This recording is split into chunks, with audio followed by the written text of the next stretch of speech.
Ang mga kwento ng pag-ibig, kwento ng buhay, at kwento ng pag-asa dito sa Barangay Love Stories. Love Stories. Hindi lahat ng sandali ay kailangang magtagal. May mga oras na sapat na ang isang iglap para maranasan ang mga bagay na matagal na nating inaasam at pinapangarap. Ikaw, kabarangay, ano ang isang bagay na gusto mong maranasan kahit na isang saglit lang? Dear Papa Dudut, kumusta po kayo? Kung ako po ang tatanungin ninyo ay masaya ako ngayon, kaya ako nagpadala ng sulat sa inyo. Masaya dahil naalis na sa puso ko ang isang butas na matagal ko nang dinadala. Isang butas na nagbigay sa akin ng labis na pangungulila at kalungkutan. Ngayon ay napuna na ang butas na yon, pero ang kapalit nito ay isang probation mula sa korte dahil sa isang kasalanang ginawa ko. Habang sinusulat ko ang sulat na ito ay kakatapos ko lamang sa probation na ipinataw sa akin matapos akong makagawa ng isang krimen. Pero bago ko ikwento sa inyo ang buong detalye ay nais ko munang magpakilala. Tawagin niyo na lamang po ako sa pangalang Glory, 28 years old. Lumaki ako sa isang mahirap at malaking pamilya. Siyam kaming magkakapatid, Papa Dudut. Panglima ako at katulad ng mga kapatid ko ay wala rin akong tinapos. Hanggang grade 6 lang ako noon. Street sweeper lang kasi ang nanay ko, samantalang basurero naman ang tatay ko. Kaya wala sa priority nila ang edukasyon.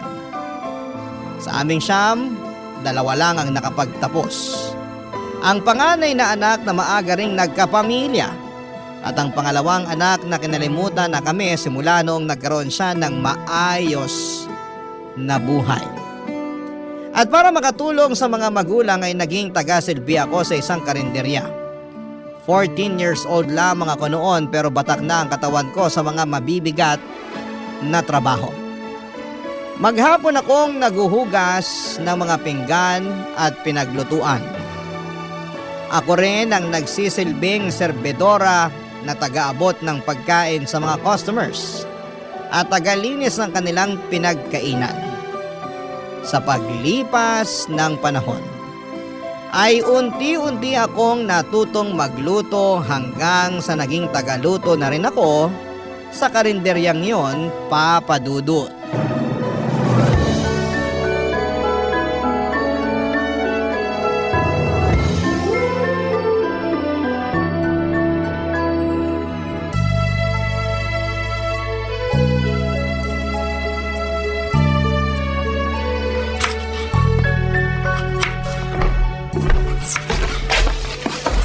Oh, Ate Linda, maaga ka ngayon ah. Maaga ako nagising eh. Wala naman ako magawa sa bahay kaya dumiretso na ako rito para makasimula na sa trabaho. Mukhang ang marami ka nang natapos. Ano bang kailangan mo? Ituloy mo na lang nahiwain yung baboy pang Bicol Express. Nasimulan ko na yan. Okay, sige. Mabuti ka pa, nakatulog ng maayos. Samantalang ako, 2 oras lang yata tulog ko eh. Bakit naman? Alas 10 ba namang umuwi si tatay? Lasing na lasing. Nagkalat na naman? As usual. Ako na naman yung naglinis sa bahay tapos pagkatapos nun, kakapikit ko pa lang, nag-alarm na yung cellphone ko. Kailan ba kasi matatauhan yung tatay niyo? Nakakaloka naman. Hindi na magbabago yun. Alak na yung tubig niya eh. Ang hirap ng ganyan. Kaya siguro dumami kayo magkakapatid kasi gabi-gabing lasing yung tatay niyo. Buti nga kamo, hindi na nasundan yung bunso namin. Ay, hindi mo lang sure. Wag naman sana. Ano yun? Kukumpletuhin nila yung 10 mga daliri? Hindi na nga kami kasya sa bahay eh. Ay, kapag ako yumaman, aalis din talaga ako sa bahay. Ang tanong, yayaman ka ba? Sa sinasahod natin araw-araw kahit magtrabaho ka pa buong buhay mo, patay ka na, di ka pa rin yumayaman. Malay mo naman, makapulot ako ng milyones dyan o di kaya manalo ako sa loto. Sa malas mong yan, sa tingin mo, makakatsamba ka ng ganon? Hindi ka nga tumataya sa loto eh. Kung sa bagay, Pinanganak nga pala ako sa mahirap na pamilya. Nagkaroon pa ako ng tatay na lasinggero, tapos binigyan ako ng 8 kapatid. Paano pa kami makakaahon sa hirap niyan? Minsan talaga minamalas tayo pagdating sa kapalaran. Wala tayong magagawa dyan, bawi na lang sa next life. Siguro masamang tao ako sa previous life ko, kaya ako minamalas sa buhay ngayon. Pakabait ka na lang ngayon para sa susunod mong buhay, swertehin ka naman. Ay, sarap sana kung may maipagyayabang din ako sa buhay, no? Ano kaya feeling ng mga may graduation photo at diploma na nakadisplay sa bahay? Walang silbi ang diploma na yan kung hirap ka naman maghanap ng trabaho. Ako nga, may diploma tapos wala namang maayos sa trabaho. Ano ba kasi nangyari? Bakit di mo pinurse yung tinapos mo? Malas din, katulad mo. Tsaka maaga ako nagkaanak eh. Kung ano yung available na trabaho, yun na lang ang pinasok ko. Minsan din talaga, tayo rin may kasalanan ng sitwasyon natin eh. Katulad mo, maagang nagkaanak. Wala naman akong pagsisisi sa nangyari. Ang mahalaga, may asawa ako na mahal ako at anak na mahal ko. Kahit maghirap pa ako sa kakatrabaho para sa kanila, wala kang maririnig na reklamo sa akin. Kaya ikaw, kung ano man yung mga pangarap mo, subukan mong tuparin kahit gaano pa yan ka-imposible. Sana nga pala rin din ako. Gusto kong matry yung nakaupo lang sa opisina habang naka-aircon tapos papasok ako na may bitbit na kape. Gusto kong magsuot ng mga branded na damit. Gusto kong magpatayo ng sariling bahay para sa mga kapatid ko. Gusto kong makapunta sa ibang bansa. Basta, ang dami kong pangarap na sana maibigay sa akin balang araw. Alam ko na, may naisip akong solusyon para maranasan mo yung mga bagay na yan. Ano? Humanap ka ng afam! Sira ulo ka. Gusto mo makaahon sa kahirapan, di ba? Afam ang sagot dyan. Ay nako, ewan ko sa'yo. Parang pangarap din yan na mahirap din abutin eh. Wala namang magkakagusto sa akin sa itsura kong to. Ay, ate ko, ibang taste ng mga foreigner. Hindi mo lang alam, ikaw pala yung hinahanap nila. In my dreams, magluto na nga tayo. Uunahin ko na yung Bicol Express. Sige. Ako nang titira sa adobong kangkong tsaka sinigang. Marami akong pangarap sa buhay noon, Papa Dudut. Marami akong gustong maranasan. Marami akong gustong makamit at marami akong gustong mabago sa buhay ko. Pero alam ko noon na hanggang pangarap na lamang ang mga bagay na yon dahil kung magiging realistic ako, kahit araw-arawin ko pa ang pagtatrabaho ay hindi ko pa rin maaabot ang mga imposibleng pangarap na yon. Tuwing umuwi ako sa bahay at nakikita ko ang estado ng pamilya namin, ay lagi akong napanghihinaan ng loob. Wala na talaga kaming pag-asang magbago. Dahil maliban sa batugan ang mga lalaki kong kapatid. Ang mga mas bata pa kesa sa akin ay never nakatapak sa paaralan. Gumagawa naman sila ng paraan para magkapera. Kapag maganda ang panahon ay nanlilimos sila sa mga matataong lugar. Minsan ay nangangalakal din sila ng basura o di kaya naman ay sila ang inuutusan sa lugar namin kapag may nangangailangan ng tulong. Ang karaniwang kapalit nito ay pera o di kaya'y pagkain. Normal na para sa amin ang ganong buhay kaya nasanay na rin kaming makarap na mga bagay na makatotohanan at abot kamay lamang. Maging ang mga kapatid ko ay parang tinanggap na lamang na hanggang doon na lamang talaga ang buhay namin, Papa Dudut. Pero iba ako. Gusto kong tuparin ang mga pangarap ko kahit na parang imposible pa itong mangyari. Ako lang kasi mismo ang makakatulong sa sarili ko dahil wala akong gagawin ay walang magbabago sa buhay ko. Alam kong wala na akong ibang aasahan pa maliban na lamang sa sarili ko. Kaya naman ginawa ko ang lahat para magbago ang takbo ng buhay ko. Kahit na magsimula lang ito sa maliit na hakbang, Papa Dudut.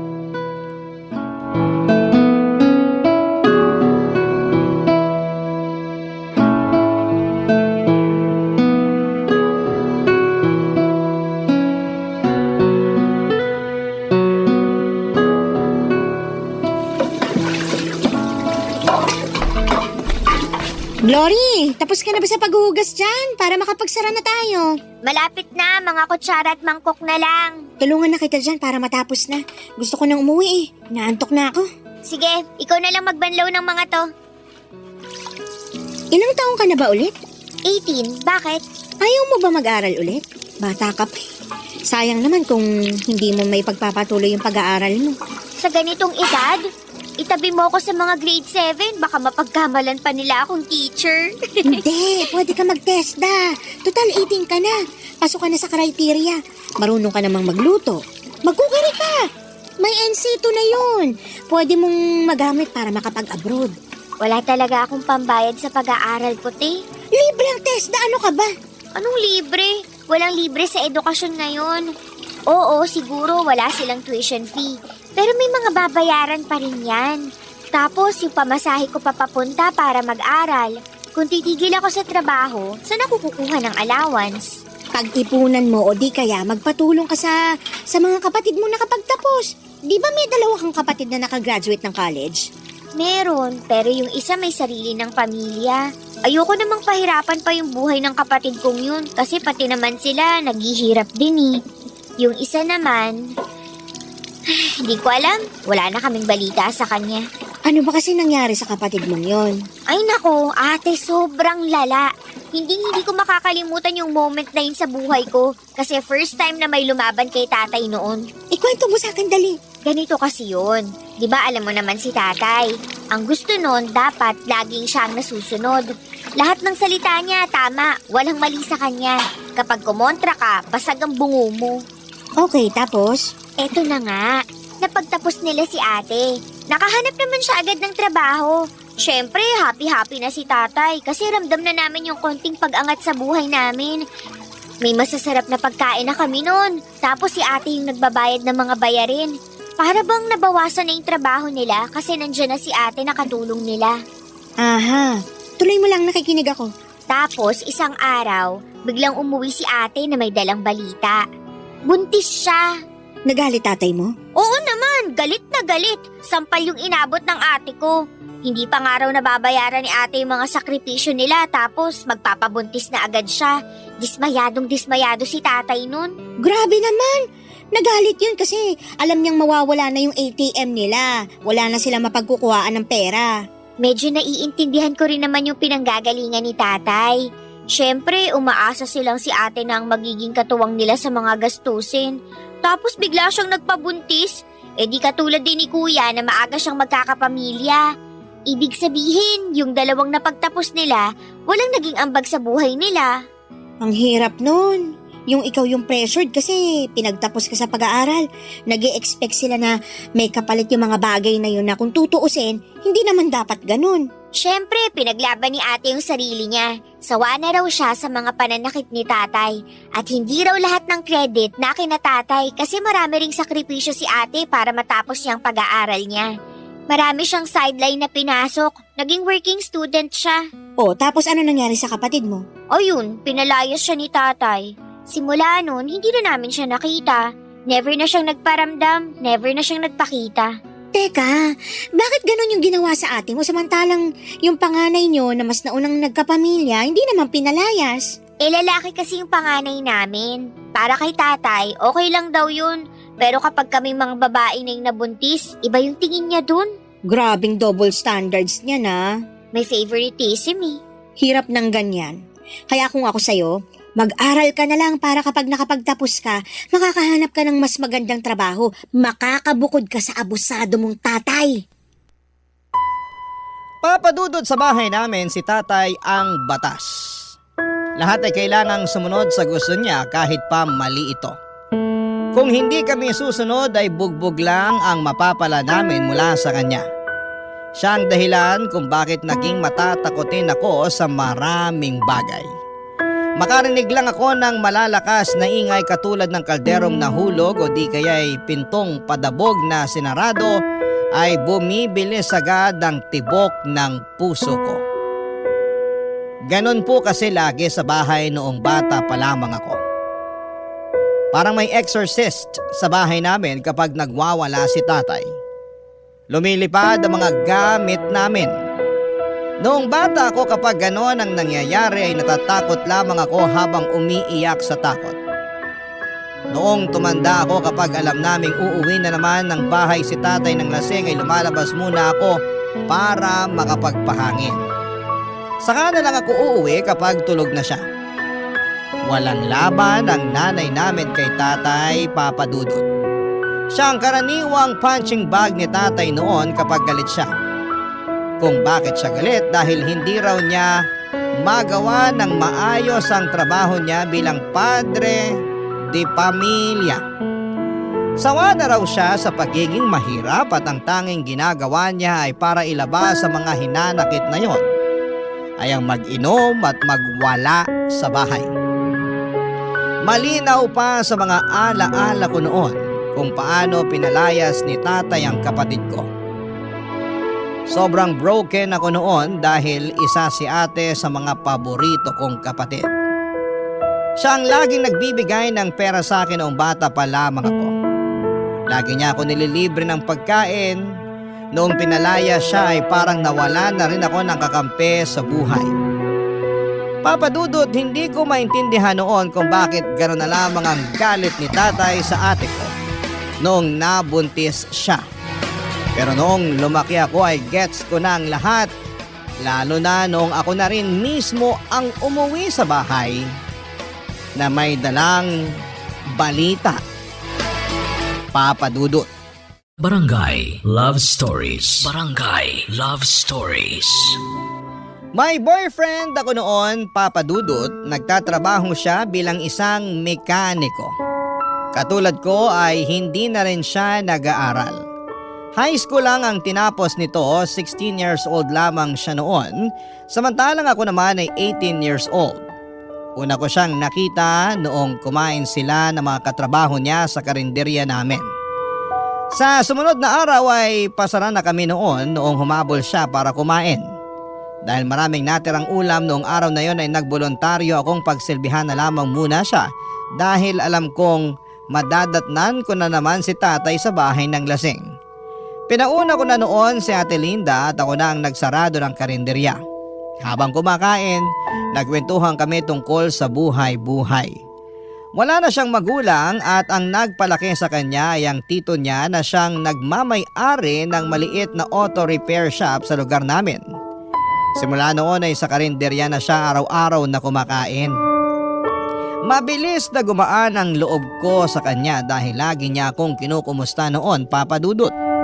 First time ko lang magkaroon ng kakilalang tao na concern sa kapakanan ko.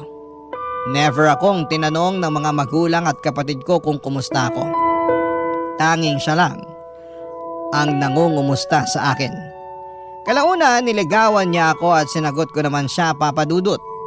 Ang boyfriend ko na ang naging takbuhan ko kapag puno ako ng problema. Kapag masyadong makalat ang pag-iisip ko, pumupunta ako sa bahay nila para magkaroon ng kasangga.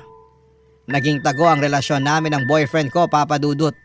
Alam ko kasi na kapag nalaman ni tatay na may boyfriend ako ay magagalit siya. Ganon kasi ang nangyari sa pang-anim kong kapatid. Noong nalaman niyang may boyfriend ito ay binugbog niya hindi lang ang kapatid ko kundi pati na rin ang boyfriend nito. Tumagal ang relasyon namin ng 7 buwan hanggang sa isang araw, napansin ko, Papa Dudut, na unti-unting may pagbabago sa katawan ko.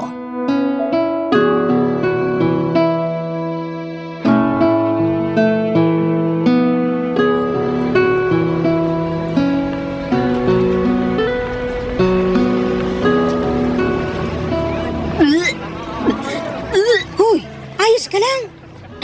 Oo, nasusuka lang ako sa amoy ng patis. Ang tagal mo na nagtatrabaho dito. Ngayon ka pa masusuka sa amoy ng patis? Tsaka patis lang yan.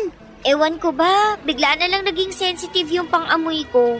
Yung mga malalakas ang amoy, bagoong, pabango, pati amoy ng sigarilyo. Kapag nakakaamoy ako nun, bigla na lang sumasama pakiramdam ko. Kailan nagsimula ito? Halos isang buwan na rin siguro. Ano pang nararamdaman mo maliban sa pagiging sensitive ng pang-amoy mo? Lagi akong pagod tsaka mabilis mahilo, lalo na sa umaga. Hindi kaya buntis ka? Ha? Hindi Bakit naman ako mabubuntis? Morning sickness yung nararamdaman mo. Sintomas yan kapag buntis ang isang tao. Ganyan ako na nagbuntis ako eh. Ate, wag mo akong tinatakot ng ganyan. Hindi kita tinatakot, seryoso ako. Na-try mo na bang mag-pregnancy test? Hindi. Hindi ko alam kung paano yun eh. Subukan mo para malaman natin kung ba't ka nagkakaganyan. O di kaya, magpunta ka sa health center. Magpa-check up ka doon, libre lang yun. Natatakot ako. Paano kung buntis nga ako? Kung buntis ka, wala tayong magagawa. Kagagawan mo yan eh. Sabi ko naman sa'yo, mag-ingat ka. Maingat naman ako. Talaga ba? Magkakaganyan ka ba kung nag-iingat ka? Ay naku, Glory, ang bata mo pa para magkaroon ng anak.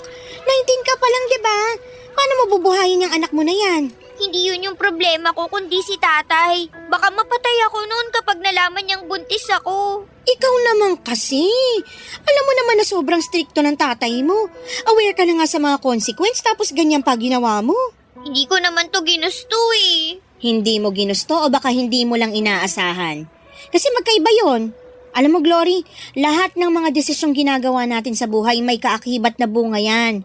Nagkaroon ka ng boyfriend, ginawa nyo kung ano man yung ginawa nyo. Ngayon, yan ang bunga. Tapos anong kahihinat na pagbubuntis mo? Magagalit sa'yo yung tatay mo. Tapos ano? Palalayasin ka rin tulad ng ginawa niya sa ate mo. Sinasabi ko pa naman sa sarili ko na hindi ko gagawin yung ginawa ni ate. Paano ko niyan ngayon? Natatakot ako, Ate Linda. Baka palayasin din ako ni tatay. Hindi ka ba matutulungan ng nanay mo? Wala namang laban si nanay kay tatay eh. Lagi lang siyang nakasunod sa mga desisyon ng tatay namin. Kumpirmahin mo muna kung buntis ka nga talaga. Saka mo nilang problemahin yung mga bagay na yan kapag alam na natin kung ano talagang estado mo. Paano kung buntis nga talaga ako? Anong gagawin ko niyan? Alam ko yung takot na nararamdaman mo ngayon. Normal lang yun. Normal lang malito o malungkot pero hindi mo kailangang harapin to ng mag-isa. May boyfriend ka naman, hindi ba? Magtulungan kayo. Eh paano kung pati siya hindi niya alam gagawin niya? Ilang taon na ba tong boyfriend mo? 16. Naku, Diyos mio. Ang babata niyo pa. Talagang magagalit talaga tatay mo niyan. Paano niyo bubuhayin yung baby kung sakali? Hindi ko rin alam. Ate, tulungan mo ko. Ay, limitado lang yung maitutulong ko sa'yo. Pero huwag kang mag-alala. Hindi kita pababayaan. Tutulungan kita sa abot na makakaya ko. Salamat, ate. Basta, magpa-check up ka muna para alam natin ginagawa natin. Hihingi ako bukas ng day off kay boss para makapunta ako sa center. Mabuti pa para malaman agad natin kung buntis ka ba talaga o hindi. Hala, sige, ako na dyan. Doon ka na nga lang sa mga plato, magpunas ka. Tsaka ihanda mo na rin yung mga kubyertos. Sige, pero ate, kung sakali mang buntis talaga ako, pwede bang isikreto na lang muna natin to? Oo naman. Magtiwala ka lang sa akin, wala makakaalam ng sikreto mo. Tsaka, wala naman ako sa lugar para ipagkalat yung buhay mo. Salamat. Papadudot kumpirmado na buntis nga ako. Halos maiyak na ako sa kaba noon habang palabas ako ng center dahil sa mga nalaman kong balita. Hindi ko alam kung papaano ko ito sasabihin sa pamilya ko, lalong-lalo na sa tatay ko.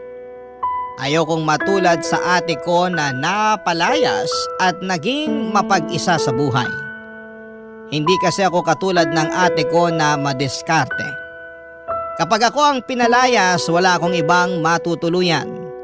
Wala rin naman akong gaanong kaibigan na matatakbuhan maliban sa boyfriend ko. Pagkatapos kong magpa-check up sa health center ay dumiretso ako sa boyfriend ko. Busy siya noon sa inaayos niyang motor noong kinausap ko siya. Sinabi ko sa kanya ang totoo na nabuntis niya ako. Kitang-kita ko sa mga mata niya ang magkahalong dismaya at takot. Hindi niya inaasahan ang balitang yon, papadudot. Doon din ay inamin niya sa akin na hindi raw niya kayang buhayin ang bata. Hindi pa raw siya ready na maging ama dahil masyado pa siyang bata. Hindi nagtagal ay unti-unti nagbago ang ugali ng boyfriend ko sa akin. Palagi na niya akong iniiwasan. Ayaw niyang makipagkita sa akin at kapag magkasama naman kami, ay ayaw niyang pinag-uusapan namin ang tungkol sa baby. Hindi nagtagal ay hindi na nagparamdam pa sa akin ang boyfriend ko. Nung oras ding yon ay parang gumuho ang mundo ko. Ang inaasahan kong kakampi sa mga problemang kinakaharap ko ay bigla na lamang akong iniwanan. Ibig sabihin noon ay mag-isa na naman akong haharapin ang mga pagsubok na ito.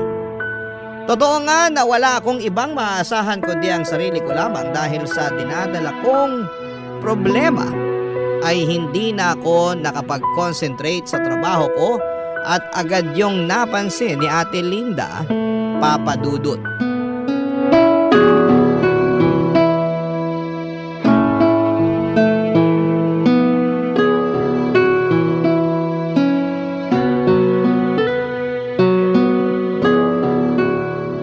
Hoy, Glory! Anong ginagawa mo? Papalitan ko lang po tong tubig sa water dispenser. Wala nang laman. Ako na dyan! Ano ka ba? Bawal magbuhat ng mabibigat na bagay ang buntis. Itabi mo na yan. Ako na magpapalit yan mamaya. Ganun ba? Hindi ko alam eh. Magsaing ka na lang ng kanin para mamayang gabi. Paniguradong dito na naman kakain yung mga taga-construction. Sige, dadalawahin ko na ba? Isa na lang muna. May laman pa naman yata yung malaking rice cooker eh. Oo, meron pa. Isa na lang muna. Gamitin mo yung maliit. Nga pala. Wala na ba talagang paramdam yung boyfriend mo? Wala na. Parang di na ako kilala nung taong yun eh. Bata pa kasi kaya walang pananagutan. Pero dahil siya ang ama, nasa batas yan na dapat suportahan niya yung bata ano man ang mangyari. Hindi naman ata nasusunod yung batas na yan eh. Kaya maraming lalaki dyan na anak ng anak tapos kayang iwan yung mga anak nila kasi wala namang nangyayari dyan sa child support na yan. Sa bagay, totoo naman. Sa bahay niyo, wala naman silang napapansin tungkol sa'yo. Wala. Ganun kami sa bahay eh. Walang pansinan kaya mahihirapan silang malaman na buntis ako. Hindi nga nila ako makumusta eh. Di madali lang pala itago yung tiyan mo kung sakali. Kaso, ang problema ko kapag nanganak na ako, paano natin itatago yung bata? Yun ang totoong problema. Willing naman akong kupkupin kayo ng anak mo kung sakali pero pansamantala lang yun. Ipalaglag ko na lang kaya to hanggat maaga pa. Hoy, gusto mo bang mapunta sa impyerno?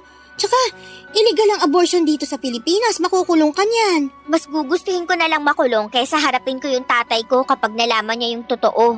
At least sa kulungan, libre ang tirahan at pagkain dun. Ay, nahihibang ka na talaga. Hindi talaga ako nagbibiro. Hindi mo nga pwedeng gawin yun. Papatay ka ng tao dahil lang sa takot mo sa tatay mo.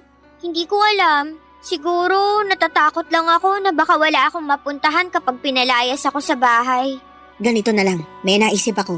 Ano? Ipaampun mo yung bata. Marami mag-asawa dyan na naghahanap ng batang aampunin. Mas maganda yun kasi hindi mo lang bibigyan ng chance yung bata na mabuhay. Mabibigyan mo rin siya ng mas maayos na pamilya. Kanino ko naman siya ipapaampon? May alam akong kumadrona na may kontak sa mga taong naghahanap ng maaampun na anak. Gusto mo bang kausapin ko siya? Sige, mas maganda yun. Ipapaampon ko na lang yung bata. Pero sigurado ka na ba dyan? Sigurado kang hindi mo ito pagsisisihan sa huli? Hindi, sigurado na ako. Nasasabi mo lang yan kasi hindi mo pa totally nararamdaman yung bata dyan sa tiyan mo. Pero once na nagkaroon na kayo ng koneksyon ng bata, tapos kapag naipanganak mo na siya, iba na yung feeling na mararamdaman mo. Baka malaki yung chance na magbago pa yung isip mo. Hindi na magbabagong pasya ko. Desidido na ako. Ipapaampon ko yung bata.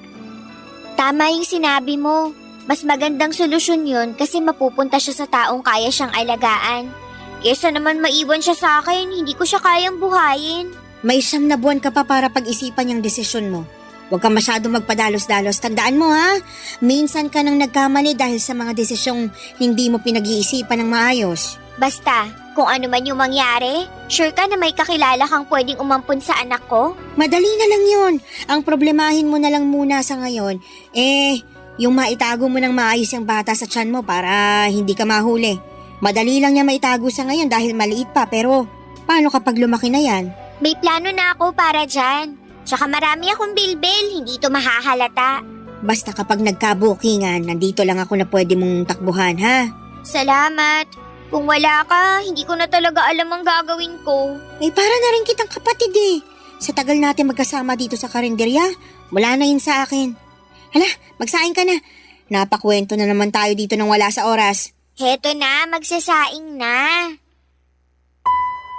Ganon na nga ang ginawa ko, Papa Dudut. Hanggat maaari ay umiwas ako sa bahay para hindi nila mahalata ang paglaki ng tiyan ko.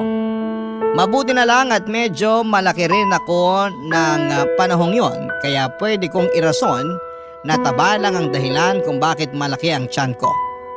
Mas dinamihan ko rin ang pagkain ko para mas lalo pang lumaki ang katawan ko at masabayan nito ang paglaki ng tiyan ko. Bumili rin ako ng malalaking damit sa ukayan para maitago ko ang pagbubuntis ko. Kapag naman nasa bahay ako ay lagi akong mapag-isa sa kwarto o di kaya ay tumatambay ako sa labas at saka na lamang uuwi kapag patulog na ang mga kamag-anak ko. Sa kabutihang palad na itago ko naman ang pagbubuntis ko ng maayos. Walang nakaalam sa sitwasyon ko noon maliban sa boyfriend ko at si Ate Linda. Noong nag-labor ako sa kalagitnaan ng gabi ay tiniis ko noon ang sakit. Gusto ko mang sumigaw. Sa sakit na nararamdaman ko ay hindi ko magawa dahil baka magtaka ang mga kasama ko sa bahay. Buong magdamag ay sinikap kong itago ang nararamdaman ko. Kinakausap ko pa si baby na huwag munang lumabas at antayin na lamang niya na mag-umaga. Nakinig naman si baby noong lumiwanag na ay agad akong lumabas ng bahay bago pa magising sina tatay. Tinawagan ko si Ate Linda para kontakin ang kakilala niyang komadrona. Pagdating ko sa bahay nila ay nakahanda na ang lahat. Doon ko pinanganak ang baby ko, Papa Dudut. Barangay Love Stories. Barangay Love Stories. Saglit ko lang nakapiling ang anak ko, Papa Dudut. At yon ay noong pinadede ko siya pagkalabas niya sa akin. Pagkatapos noon ay inihiwalay na nila sa akin ang bata para hindi na raw ako magkaroon ng koneksyon sa kanya. Baka raw kasi magbago pa ang isipan ko na ipaampon ito kapag nahagkan ko na ang baby ko na karaniwang nangyayari sa mga inang may bagong silang na sanggol. Bago kinuha sa akin ang anak ko ay napansin ko na may balat ito sa mukha niya sa ilalim ng kanyang kanang mata. Itim ito at mapusyaw na parang mapa ng Palawan. Napanaginipan ko pa yon noong nakatulog ako pagkatapos kong manganak. Pagkagising ko ay wala na sa bahay nila si Ate Linda at ang baby. Ang sabi sa akin, agad daw nilang tinawagan ang mag-asawang gustong umampon sa anak ko. Pagkarating nila ay inuuwi na nila ito kapalit ang paunang bayad sa bata. Saka ko na lang daw makukuha ang kalahati ng bayad kapag legal na nilang naampon si baby. Hindi ko alam pero nakaramdam ako ng kaunting kalungkutan noong nalaman kong wala na ang baby ko. Matagal ko pong inihanda ang sarili ko para sa bagay na yon dahil yun naman talaga ang plano. Pero iba pala ang feeling kapag nangyari na ito. 9 na buwan ko ring nakasama ang baby ko at ngayong wala na siya sa piling ko ay para bang napakalaki ng nawala sa akin. Simula noong araw na yon ay hindi na nawala sa puso ko ang lungkot na nararamdaman ko, Papa Dudut.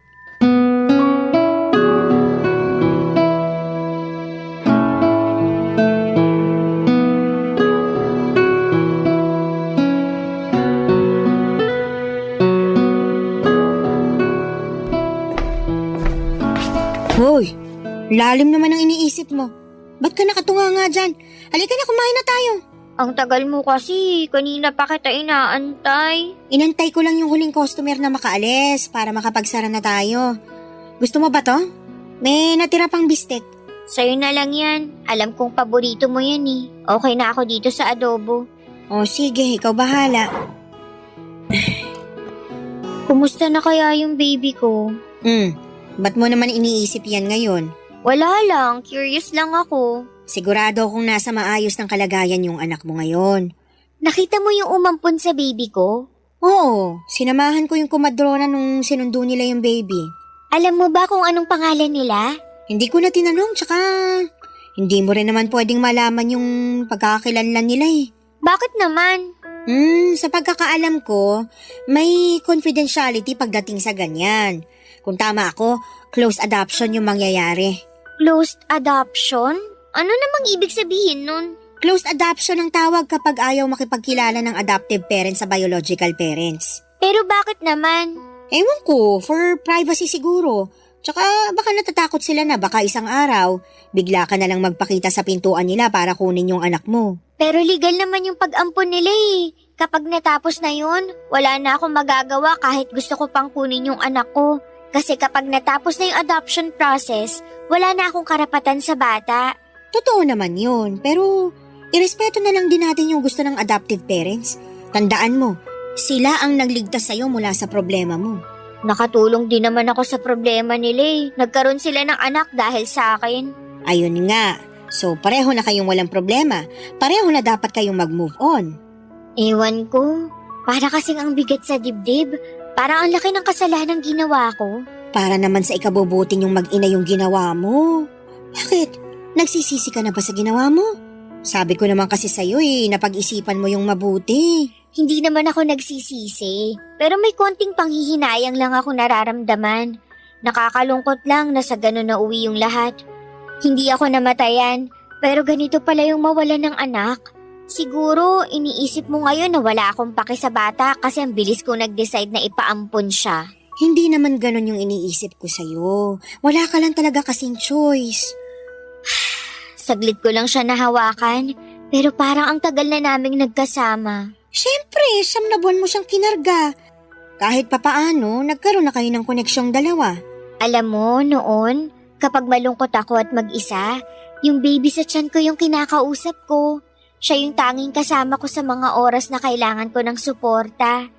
Kung dumating lang sana siya kung kailan ready na ako, na kaya ko nang ipaglaban ang sarili ko, siguro hindi ako mawawala ng anak.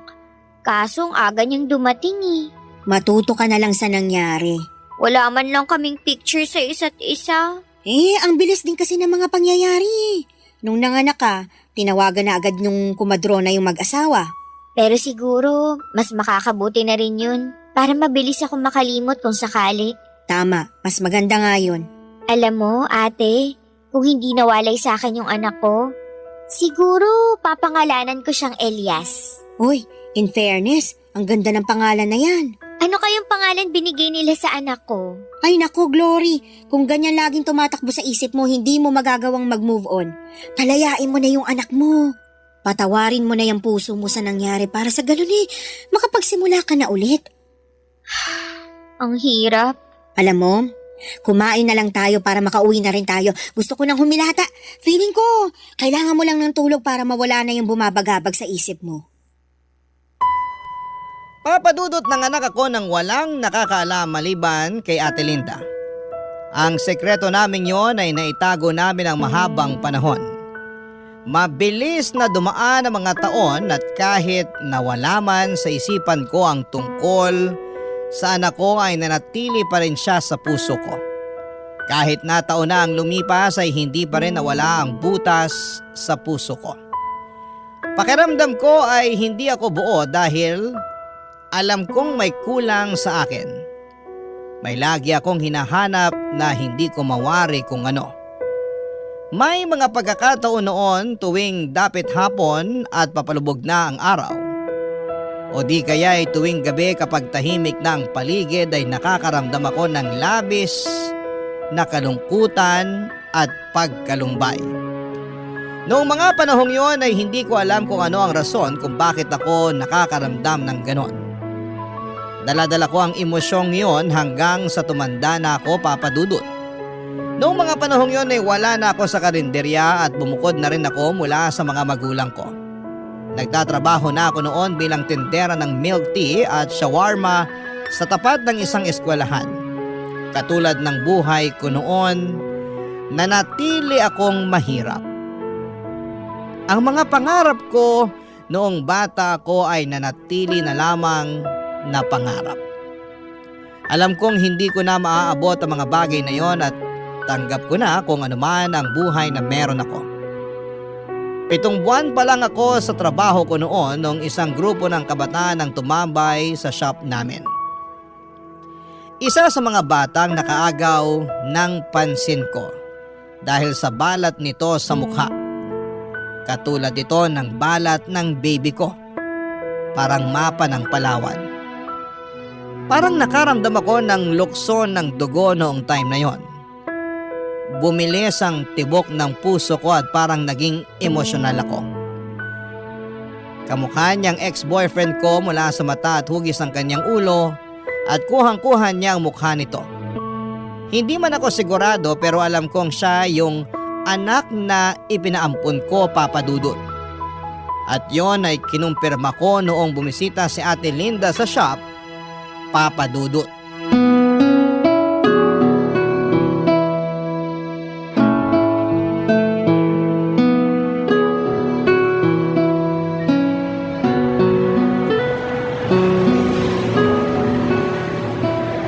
Kumusta naman ang babaita?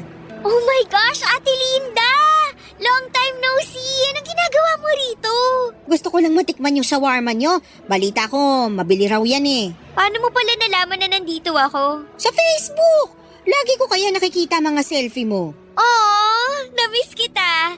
Wait lang, igagawa kita ng bestseller namin dito. Libre kita. Ayun no, yan ang gusto ko. Mabilis lang ba yan? Mabilis lang to. Maupo ka muna dyan. O sige. So, kumusta ka na? Eto, medyo umayos-ayos naman ang buhay ko. Hindi na katulad ng dati na hirap pagdating sa pera. Sana all may asawang promoted. Congrats pala. Nakita ko yun sa FB post mo. Hey, salamat. Eh, ikaw naman, single ka pa rin ba hanggang ngayon? Oo, patuloy pa rin sa paghabol ng pangarap kahit mukhang mahirap ng abutin. Naku, ikaw pa. Kayang-kaya mo yan.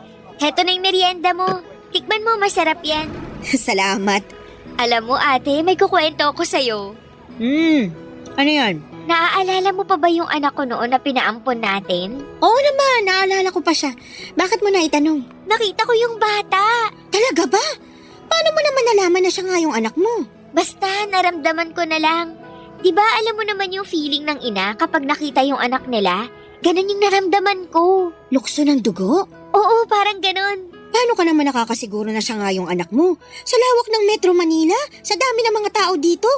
Ang swerte naman kung bigla na lang kayong pinagtagpo ng tadhana. Naaalala mo yung balat sa mukha ng baby ko? Ganon na ganon yung balat ng batang nakita ko. Nakausap ko siya isang beses. 9 years old na raw siya. Sakto yun sa edad ng baby na pinanganak ko noon. Wala ka pa ring pruweba na yun nga yung anak mo. Meron. Siya mismo nagkwento sa akin na hindi siya totoong anak ng mga magulang niya. Ganon daw ka-honest yung mga magulang niya sa kanya, kaya habang bata pa, inamin na nila yung totoo. At paano mo naman nalaman yung mga bagay na yan? May tiwala sa akin yung bata. Sukoy ko kaya silang magkakaibigan dito. Nako, Glory ha, hindi ko gusto kung saan papunta tong usapan na ito. Bakit naman? Masaya lang ako na makita yung anak ko na nasa mabuti siyang kalagayan. O tapos, kung anak mo talaga siya, anong gagawin mo ngayon? Hindi ba dapat nakalimutan mo na siya ngayon? Hindi mo na dapat siya iniisip kasi iba na yung mga magulang niya, hindi na ikaw. Oo, alam ko. Pero gets mo naman ako, di ba? Ina ka rin at walang inang makakalimot sa anak niya. Pero iba kasi yung sitwasyon mo. Kahit ano pa yung sitwasyon ko, anak ko pa rin siya. Hindi naman siguro masama na makapiling ko siya kahit ilang saglit lang. Huwag mong sabihin sa akin magpapakilala ka sa kanya bilang totoo niyang ina. Hindi, syempre hindi ko naman gagawin yun. Pero parang may rason eh kung bakit kami pinagtagpo. Baka ito na yung chance ko. Chance na ano? Chance na bumawi sa kanya. Kaya hindi ko na palalampasin tong chance na to. Ay, tigilan mo nga ako sa mga chance na yan. Matagal ka nang nawalan ng chance sa anak mo. Huwag ka nang gumawa ng gulo. Ay kung ako sa'yo, kalimutan mo na yung anak mo. Mag-move on ka na, Glory. Ano ibig sabihin ng buntong hiningang yan? Wala. Tama ka. Tama lahat ng mga sinabi mo. Pero nandito na siya eh. Abot kamay ko na siya. Ay bahala ka. Basta pinagsabihan na kita ha. Huwag kang gumawa ng ikakapahamak mo. Huwag kang mag-alala. Wala akong gagawing masama. Papa Dudut, naging regular customer ko ang mga batang tinutukoy ko. Tuwing nakikita ko sila ay sumasaya ang puso ko at gumagaan ang loob ko. Isang hapon habang uwian na mga bata ay dumaan sa shop ang bata para bumili ng milk tea niya. Noong oras na yon ay isang ideyang pumasok sa isipan ko. Inimbitahan ko siya na maglaro sa parke at nabanggit kasi niya na never pa siyang nakakapunta sa park dahil sobrang busy ng mga magulang nito para ipasyal siya.